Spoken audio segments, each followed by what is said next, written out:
Hello everyone, good morning. কেমন আছেন সবাই? আশা করি সবাই খুব ভালো আছেন, আর আমরাও ভালো আছি। আমার আরও একটি নতুন ব্লগে আপনাদের সবাইকে স্বাগত জানাই।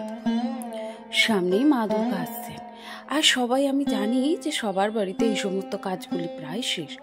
তবে আমার একটু লেট হয়, কারণ আমার হাজব্যান্ডের জন্ম মাস হলো ভাদ্র মাস। আর আপনারা তো জানেনই, বাঙালি মতে বেশ কিছু নিয়ম কানুন আছে যেগুলি আমাদেরকে অনিচ্ছা থাকা কারণেও মানতেই হয়। তবে বেশ কিছু কারণও আছে যেগুলি আমাদেরকে খুব ভালোভাবেই আমরা মেনেও থাকি। তো তার মধ্যে এটিও একটি অন্যতম কারণ যে আমার হাজব্যান্ডের জন্ম মাস, আর আমার শাশুড়ি মা আমাকে বারণ করেন, তো তার জন্য আমি ভাদ্র মাসে ঝাড়ি না। আর এমনিতেও আমি তো প্রত্যেক সপ্তাহে ঝাড়ি, তবে এই মাসটা সেভাবে ঝাড়া হয় না। তবে একেবারে যে ঝাড়ি না বা ক্লিনিং করি না সেগুলো না, বেসিক যে ক্লিনিকগুলো থাকে সেই রকম পারপাস আমি প্রত্যেক সপ্তাহে কিন্তু কিছু না কিছু করতেই থাকি। তো যে কারণে কি হয়, আমার কিন্তু এই কাজগুলি করতে খুব একটা সমস্যা পড়তে হয় না।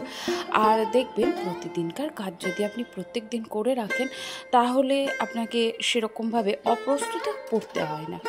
আর এইবারটা আমি তো নিজে একটু অসুস্থ ছিলাম, তো যে কারণে আজকে লেট করে হলেও সমস্ত ঘরগুলিকে ঝাড়বো বলে ঠিক করেছি। আর সেই রকমভাবেই গতকাল রাত্রে কিন্তু প্ল্যানিং করে রেখেছিলাম। তো আজ একটু সকালে উঠেছি, উঠে এই তো একেবারে ডাইনিং রুমটা থেকে শুরু করেছি, কারণ পাশের রুমে সোনা ঘুমোচ্ছে, মানে আমাদের যে মাস্টার বেডরুমটা সেইখানে। তো আমি ফার্স্টে ভাবলাম কি ডাইনিং রুম, আমাদের ছোট পাশের যে ভাইয়ের যে বেডরুমটা, তারপরে বারান্দা, এগুলি ঝেড়ে নিই, তারপরে সব শেষে আমার রুমটিতে আমি ঢুকবো। তো এই তো ঘরগুলোকে একেবারে ঝেড়ে, ফ্যানটা ঝেড়ে নিয়েছি, লাইট, জানালা সব কিছু ঝাড়াঝুড়ি কমপ্লিট। এইবার সমস্ত কিছুর ওপর থেকে একটু ধুলোটা হালকা করে ঝেড়ে নিয়ে এবারে কিন্তু ওটা ঝাড় দিয়ে ফেলে দিয়েছি। আর তারপরে এইবারে চলে এসেছি পাশের রুমে খুব একটা ধুলো পড়ে না, তবে মোটামুটি হালকা ফুলকো বেশ ধুলো পড়েছে, কারণ ওই যে বললাম একটা মাস প্রায় ঝাড়া হয়নি, তো যে কারণে না ধুলোটা একটু ভালোই পড়েছে। তো এই তো এখন সমস্ত ঘরগুলোকে আগে হালকা করে ঝুলকাঠি দিয়ে ঝেড়ে নিই, তারপরে আমি যে বারুনটা দিয়ে ঘর ঝাড় দিই, সেই বারুন দিয়ে পুরো দেয়াল তুলে একবার করে ঝাড় দিই। এতে করে কি হয়, দেয়ালে যদি হালকা ধুলো থাকে সেগুলো কিন্তু পড়ে যায়। আমি জানি অনেকেই সবাই প্রায় ঘর ছাড়তে পারেন, কিছুই না, তবুও যারা একেবারে শুরু, যাদের নতুন নতুন সংসার করছে বা এই পুজোটা পাচ্ছে তারা, তবে তাদের কাছে একটুখানি সমস্যা হতে পারে এই সমস্ত ঘরবাড়ি পরিষ্কার করা। তো তাদের যাতে অসুবিধায় না পড়ে সেই জন্যই শেখানো। আর অনেকেই জানি যে এই যে ঘর ঝাড়া আর সাথে সাথে ক্যামেরাকে ফোল্ড করে এক এক জায়গায় তাকে সেটিং করা, এটা অনেকটাই কষ্টকর ব্যাপার। তো তা হলেও আমার তো এটা ভালো লাগার কাজ, তাই আমি চেষ্টা করি যেটাতে সবার একটু উপকার হবে সেইভাবে কাজগুলিকে সেটিং করার। আর সেরকমভাবেই কিন্তু আমি কাজগুলি করতে অভ্যস্ত। আপনারা অনেকেই আমার কাজের প্রশংসা করেন, আমি জানি। আবার অনেকে এটাও বলেন যে আমার নিজের খেয়াল রাখতে, সমস্ত কাজের ফাঁকে যেন নিজের খেয়াল রাখি। আমার বাড়ির লোক আমাকে তাই বলে যে সমস্ত কিছুই করতে হবে, তবে নিজের খেয়াল রেখে। আমার হাজব্যান্ড, আমার দেওর, শাশুড়ি মা, এরা সবাই কিন্তু আমাকে বারণ করেছে এইবার খুব একটা কিছু করো না। তবে একেবারে না করলে তো হয় না, মনটা ভালো রাখা যায় না। তো তার জন্য এই তো হয়ে গেল। এই রুমটা পরিষ্কার করতে খুব আমার একটা সময় লাগেনি, 3টে রুম মিলিয়ে আমার কিন্তু মোটামুটি 1.5 ঘন্টা মতো সময় লেগেছে। তাতে করে আমার সমস্ত রুম বলুন, বারান্দা সবটাই কিন্তু ঝাড়া হয়ে গেছে। তো এই তো আমি এবার বাইরে বারান্দাটাও ঠিক এইভাবেই পরিষ্কার করে নিচ্ছি। আর তার সাথে সাথে আরও বেশ কিছু কাজ রয়েছে, যেমন জানলা দরজা মোছা, তারপরে সমস্ত ফার্নিচারগুলিকে একটু শুকনো কাপড়, ভেজা কাপড় দিয়ে মোছা, এই সমস্ত খুঁটিনাটি কাজ কিন্তু প্রচুর থাকে, যেগুলি কিন্তু অত সহজেও হয় না। আর এই যে ডিপ ক্লিনিংয়ের ব্যাপারটা আর এই সমস্ত ছোটোখাটো কাজগুলি, এই বিষয়গুলি একটু সময় সাপেক্ষ ব্যাপার। আর সেই সময়গুলিকে যদি আমাকে টাইমটাকে ম্যানেজ করতে হয়, তাহলে আমাকে অন্যান্য কাজগুলি একটু আগে পরে করে করতে হবে। আর তারপরে তো আপনারা জানেনই, আমার এত বড় একটা সংসার, সেখানে অনেক রকম দায়িত্ব থাকে। শুধুমাত্র ঘর দোর গোছানো সাজানো গোজানো নিয়ে থাকলে তো হবে না, তার সাথে সাথে অনেকগুলি মানুষের দায়িত্ব আমার উপরে। তাদের খাওয়া দাওয়া, দেখাশোনা, আমার মেয়ের পড়াশোনা, আমার হাজব্যান্ডের কাজকর্ম, তাদেরকে খেতে দেওয়া, সমস্তটাই কিন্তু নির্ভর করে আর সবটাই কিন্তু মেনটেন করতে হয় আমাকে। তো যে কারণে আমার একটুখানি অসুবিধেই হয়, আর সেই কারণেই কিন্তু আমি কিন্তু এইরকম করে ভাগ ভাগ করে কাজগুলো করে থাকি, এতে করে আমার একটুখানি সুবিধা হয়।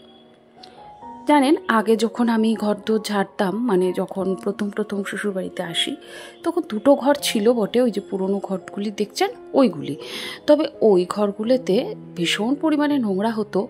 আর আমার তো সাথে একটা বাচ্চা ছিল, কারণ আমার মেয়ের প্রায় 10 বছর ওইখানেই কেটে গেছে।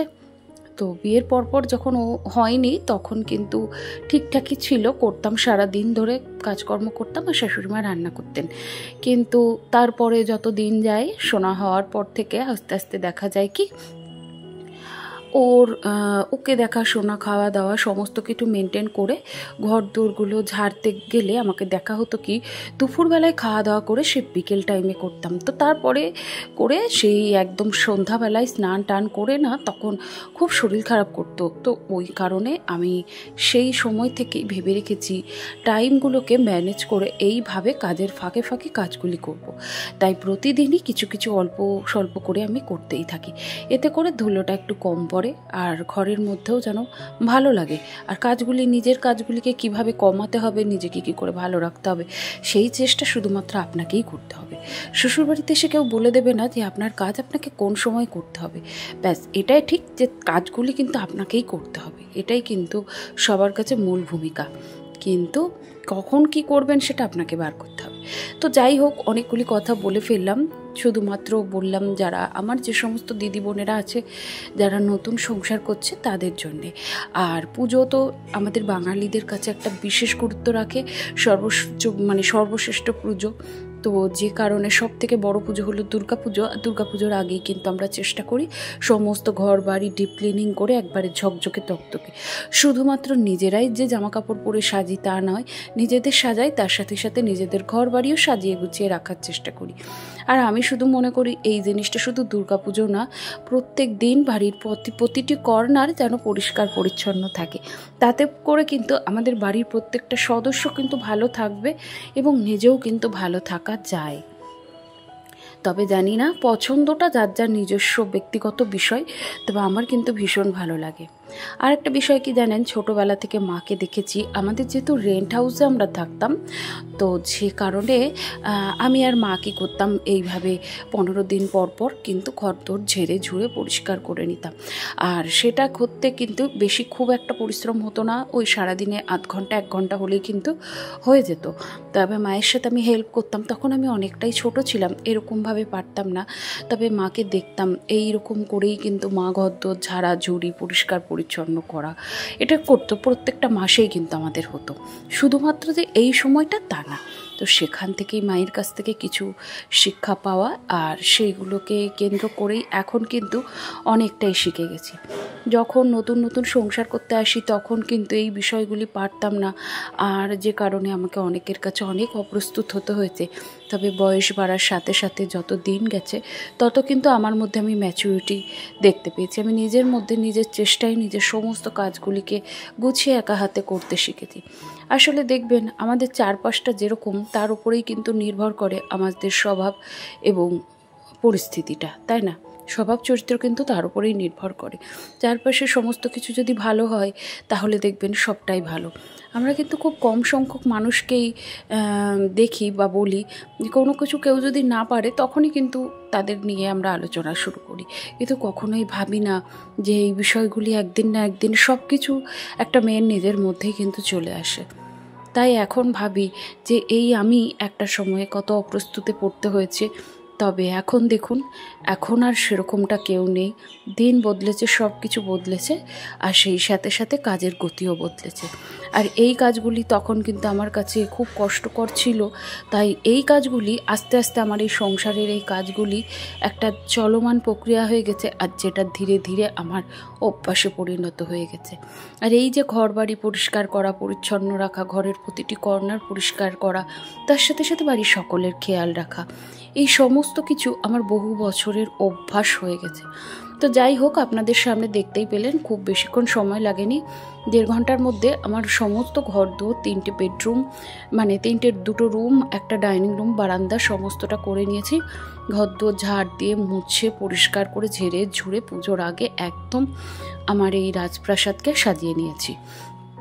তবে এখনও কিছু কাজ বাকি রয়েছে, যেমন কাঁচা ধোয়াটা, ওটা জমিয়ে রেখেছি। ওটা মনে হচ্ছে না আজকে পারবো, কারণ আজকে যদি এই মুহূর্তে আমি কাচতে যাই তাহলে কিন্তু রান্নাটা হবে না।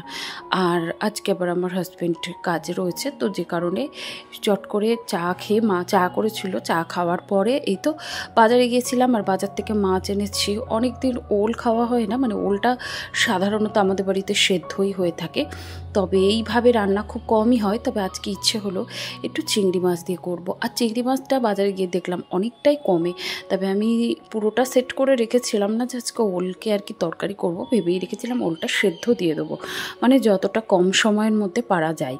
তো তারপরে দেখলাম কি চিংড়ি মাছটা অনেকটা পরিমাণ কম মূল্যেই পেয়ে গেছি, তো যে কারণে একটু চিংড়ি মাছ নিয়ে এলাম, আর এর মধ্যে একটু আলু দিয়ে ওল দিয়ে এটাকে ডালনা করলাম।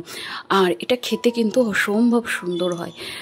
তো যাই হোক, ওই যে চিংড়ি মাছটাকে আমি ভেজে তুলে নিয়েছিলাম, তারপরে ওল আর আলুটাকে একটু সুন্দর করে ভাজা ভাজা করে তুলে তারপরে জিরে শুকনো লঙ্কা তেজপাতায় ফোড়ন দিতে হয়, তবে আমি ওই মুহূর্তে শুকনো লঙ্কা তেজপাতা কোনো কিছুই দিইনি, শুধুমাত্র জিরে ফোড়ন দিয়ে একটু আদা রসুন কাঁচা লঙ্কা পেস্ট আমি এর মধ্যে দিয়েছিলাম, একটু জিরে বাটা। তো এই সমস্ত কিছু নুন হলুদ চিনি সমস্ত কিছু দিয়ে ভালো করে কষে ওল আলু চিংড়ি মাছ একটু জল দিয়ে সুন্দর করে কষে গরম জল দিয়ে ফুটতে দিয়েছি। আর নামানোর আগে একটু চিনি দিয়েছি, একটু ঘি গরম মশলা গুঁড়ো দিলে ভালোই হতো, তবে গরম মশলা গুঁড়োটা আমার ফুরিয়ে গেছে, আর ঘিটাও এই মুহূর্তে বাড়িতে নেই, তো যে কারণেই দিইনি। আর তার সাথে করেছিলাম মাছ, এই যে আমার মেয়ের পছন্দের রুই মাছ, একদম লাল লাল ঝোল। আর এই হলো ওল আলু চিংড়ি মাছের ডালনা। আর এখানে করেছি গতকালকের যে পুঁটি মাছ করেছিলাম সেটাই আর কি গরম করে রেখেছিলাম। গতকালকে বিশ্বকর্মা পুজোর জন্য ওদেরকে বাস স্ট্যান্ড থেকে কিছু খাওয়া দাওয়া করিয়েছিল, তো যে জন্য সে মাছটা ছিল সেটাই গরম করে এখন দিয়েছি। আর এই তো এদিকে সবাইকে খেতে দিয়ে নিলাম। তাহলে চলুন, আজকের ভিডিওটি কেমন লাগলো অবশ্যই কিন্তু জানাবেন, যদি ভালো লাগে একটি লাইক কমেন্ট অবশ্যই করবেন। তাহলে চলুন আজকের মতো আসি, সবাই খুব ভালো থাকবেন, সুস্থ থাকবেন, সাবধানে থাকবেন। আবারও দেখা হবে নতুন কোনো ভিডিওর সাথে। আর এই তো বাইরে দেখুন কি পরিমাণ মেঘ করেছে, ভেবেছিলাম আজকে কাচবো, তবে মনে হচ্ছে কি আজ আর কাচা হবে না। তাহলে চলুন আজকের ভিডিওটি আমি এখানে শেষ করলাম, আবারও দেখা হবে নতুন কোনো ভিডিওর সাথে। আজকের মতো আসি।